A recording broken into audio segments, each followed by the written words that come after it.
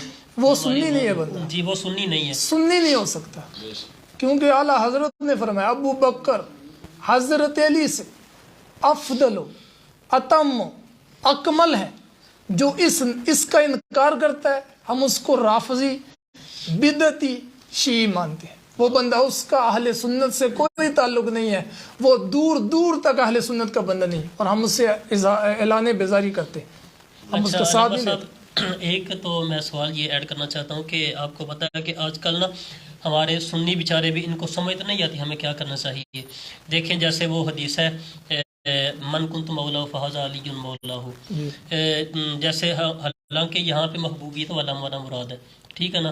اب کچھ لوگ جو ہے نا آپ اس کے بارے میں تھوڑی سی وضاحت فرما دیں تاکہ اہل سنت کو یہ پتہ چل جائے، یا ہمارے دو نوجوان ہیں تو ان کو بھی یہ پتہ چل کہ یہاں سے کیا مراد ہے، ان کو سمجھ نہیں آتی. کیونکہ جب کسی کے سامنے وہ بات کرتے ہیں وہ یہ کہتے ہیں کہ حضور نے فرمایا من کنت مولا فہذا علی مولا. یہ سرکار نے غدیر خم کے مقام پہ فرمایا جی تھا. بالکل حضرت علی کا ہاتھ بلند فرما کے کہا تھا من کنت مولا ہو فعلی مولا ہو. یہ آپ نے جو فرمایا ہے کہ معنی محبوبیت والا ہے، جی اب اس کو بھی وہی بندہ مان سکتا ہے کہ جو حضرت ابو بکر کو مانے گا حضرت علی کو صحیح مانے گا. جی کیونکہ جو بندہ محب ہوتا ہے نا، محبوب ہوتا ہے، بندہ محب اور محبوب جو ہوتا ہے نا، جی اور محب محبت کرنے والا ہوتا ہے، محبوب سے محبت کا دم محب بھرتا ہے. وہ بڑا ہی عربی کا مشہور شعر کہتا ہے لو کان حبک صادقا جی لاطعتہ لأن المحب لمن يحب مطیع. کہتے ہیں کہ اگر تیری محبت سچی ہے تو اپنے محبوب سے محبت کا دعوے دار ہے تو ضرور بھی ضرور اپنے محبوب کی اطاعت کر، کیونکہ محب اپنے محبوب کا تابع دار ہوتا ہے، اس کی اطاعت کرنے والا ہوتا ہے. اور حضرت علی رضی اللہ تعالی عنہ یہ جو ہیں حضرت صدیق اکبر سے افضل نہیں ہے. جی جی حضرت ابو بکر افضل ہے. جی بالکل. حضرت ابو بکر کے بعد حضرت عمر افضل ہے. جی بالکل. حضرت عمر کے بعد حضرت عثمان غنی افضل ہے. واہ سبحان اللہ. حضرت عثمان غنی کے بعد حضرت مولا علی مشکل کشا افضل ہے.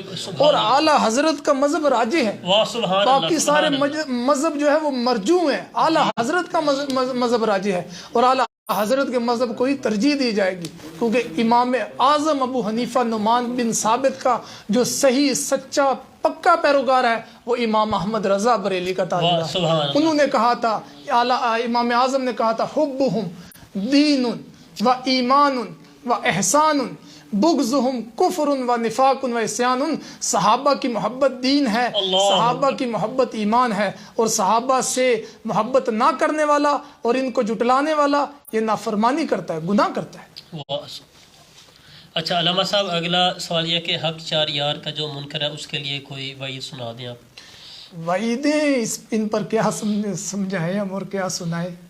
حق چار یار کا تو منکر بدبخت ہی ہو سکتا ہے، جی کوئی پکا سچا بندہ تو نہیں ہو سکتا. جی کیونکہ ایک بندہ ہے جو اپنے بزرگوں کے نظریات کو چھوڑ کر بیٹھا ہے، جی ایک بندہ ہے جو اپنے عقائد کو چھوڑا بیٹھا ہے. جی یہ لوگ سمجھتے ہیں کہ حق چار یار کا نعرہ ہم نے لگایا ہے. جی یہ ہم نے نہیں لگایا ہے، یہ 800 600 700 سال پہلے کا نعرہ ہے. جی اور ان کے لیے ایک ہی پیغام ہے کہ سرکار کے 3-4 فرمودات سنائے ہیں میں نے، پوری عبارت پیش کی ہے جی بالکل. اور اگر اس سے بھی اگر ہٹ جائیں تو ہم ان کو کیا سمجھا سکتے ہیں؟ جی پھر ان کی اپنی مرضی ہے اس پہ جی جو کرتے ہیں. سرکار کی عبارات اگر اس پہ حوالے چاہیں کوئی بات بھی چاہیے ہم پورے طریقے سے اس کو پیش کریں. جی واہ کیا بات ہے ماشاءاللہ. بہت ہی علامہ صاحب آپ نے جو ہے نا خوبصورت جواب دیا.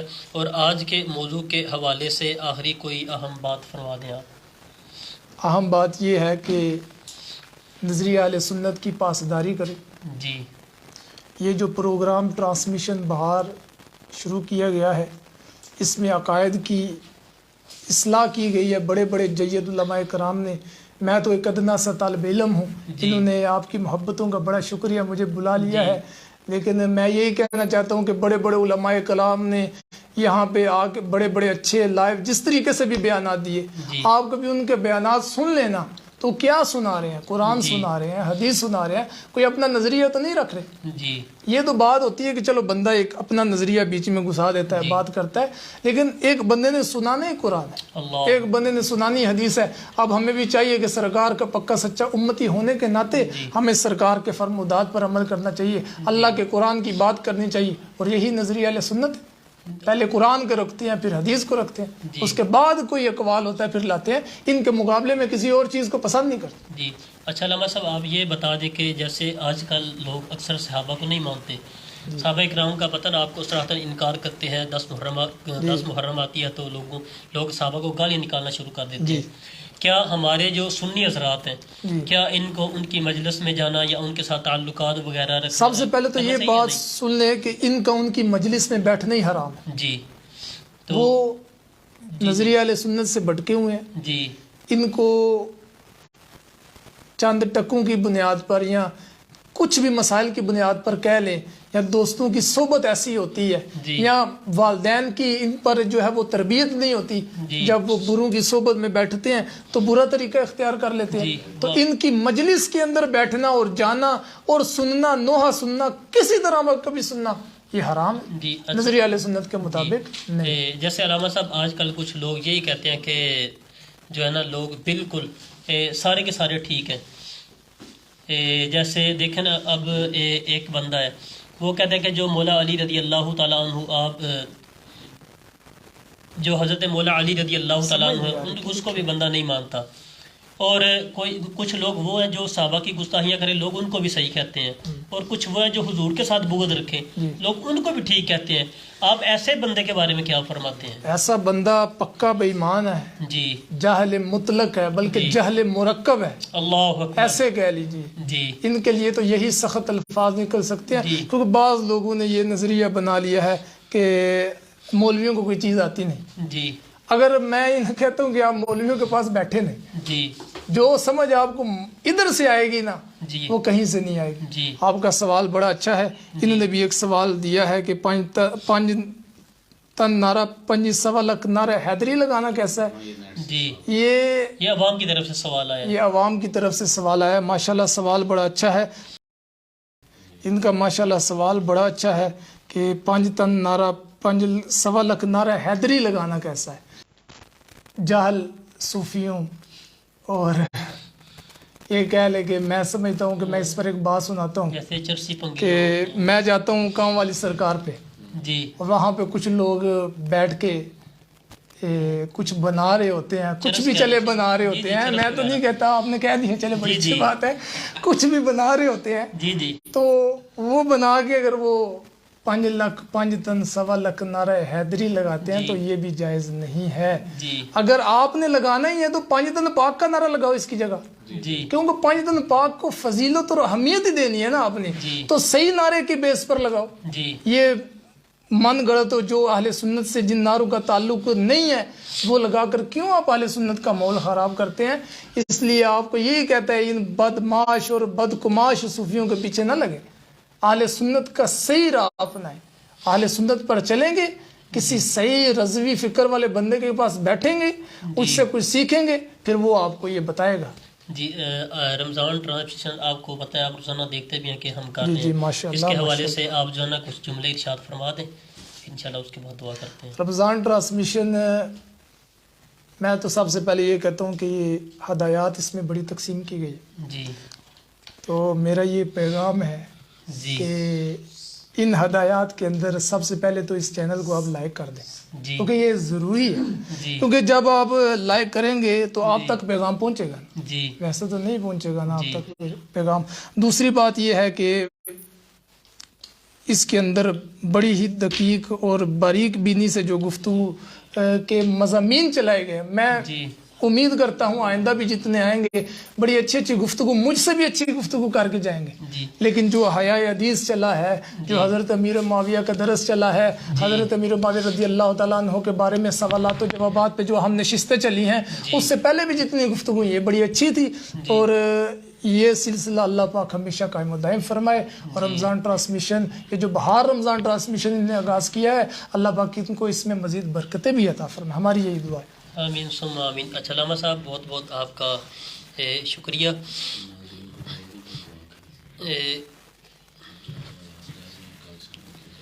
اچھا یہ علامہ صاحب آپ ناظرین کو یہ بتا دیں۔ اچھا ناظرین یہ بات یاد رکھیے کہ جو سوالات رہ گئے نا انشاءاللہ ان کو کل جو ہے نا یہ شامل کیا جائے گا۔ اچھا علامہ صاحب پہلے تو یہ کہ بہت بہت آپ کا شکریہ کہ آپ گجرات سے بارش کے موسم میں، رستے میں ظاہری بات کیچڑ بھی تھا تو آپ بڑی مشکل سے تشریف لائے ہمارے پاس، ہم آپ کو خوش آمدید کہتے ہیں۔ اللہ تعالیٰ آپ کا یہاں آنا قبول منظور فرمائے، اور اللہ آپ کے صدقے سب کو لاکھوں کروڑوں نیکیاں عطا فرمائے، اور اللہ آپ کا یہاں آنا بالخصوص اللہ تعالیٰ آپ کو اس کے لیے ذریعہ بخشش بنائے۔ آمین۔ اور علامہ صاحب دعا کیجیے ہم سب کے لیے۔ آپ بھی ہم سے بڑے ہیں، دعا میں چاہتا تھا آپ کرتے۔ نہیں آپ دعا کریں کیونکہ اللہم صلی علی سیدنا و مولانا محمد وبارک وسلم وصلوا علیہ۔ ربنا تقبل منا انک انت السمیع العلیم وتب علینا انک انت التواب الرحیم۔ ربنا لا تزغ قلوبنا بعد اذ هدیتنا وهب لنا من لدنک رحمہ انک انت الوہاب وتعز من تشاء وتذل من تشاء بیدک الخیر انک علی کل شیء قدیر۔ یا اللہ ہماری اس گفتگو کو، جو بھی ہم نے گفتگو کی ہے، یہ جو نعت رسول مقبول ہوئی ہے، اللہ تبارک و تعالیٰ کے پیارے کلام کی تلاوت ہوئی ہے، یہ بندہ نچیز نے جو بھی ادنا گفتگو کی ہے اور اس میں جو غلطی کوتاہی ہوئی ہے اس کو معاف فرما کر اپنی بارگاہ ناز میں قبول و منظور فرما۔ یا اللہ اسلام کا بول بالا فرما، کفر کا منہ کالا فرما۔ ہم سو جائیں یا مصطفیٰ کہتے کہتے، کھلے آنکھ صلی اللہ کہتے کہتے، یا اللہ نبی اکرم صلی اللہ علیہ وسلم کا فیض نصیب فرما، نبی اکرم صلی اللہ علیہ وسلم کا فیض نصیب فرما۔ یا اللہ نبی اکرم صلی اللہ علیہ وسلم کی زیارت، پہچان اور شفاعت نصیب فرما، اسلام کا بول بالا فرما۔ اللہم اعز الاسلام والمسلمین وعذل الشرک والمشرکین ودمر اللہم اعداء الدین یا رب العالمین۔ یا اللہ یہ جو انہوں نے کام شروع کیا ہے، جس نیت سے بھی شروع کیا ہے، ان کا اجر انہیں اپنی بارگاہ ناز سے عطا فرما۔ یا اللہ یہ کام بہت اچھا ہے اور ہر ایک کو اس سے فائدہ پہنچ رہا ہے۔ یا اللہ جو سن رہے ہیں ان کی بھی خیر فرما، ہماری بھی خیر فرما، ہمارا آنا اپنی بارگاہ میں قبول و منظور فرما۔ اور اس کے لیے میں ایک دعا کہتا ہوں جو ہمارے پیر و مرشد حضور مفتی اسلام ہمیشہ جہاں بھی جاتے ہیں دیتے ہیں: صدا بہار رہی اسباغے کدی خزانہ آوے، ہومن فیض ہزاراں تائی ہر پکا پل کھاوے۔ صلی اللہ تعالی علی حبیبہ محمد وعلی آلہ وصحبہ اجمعین۔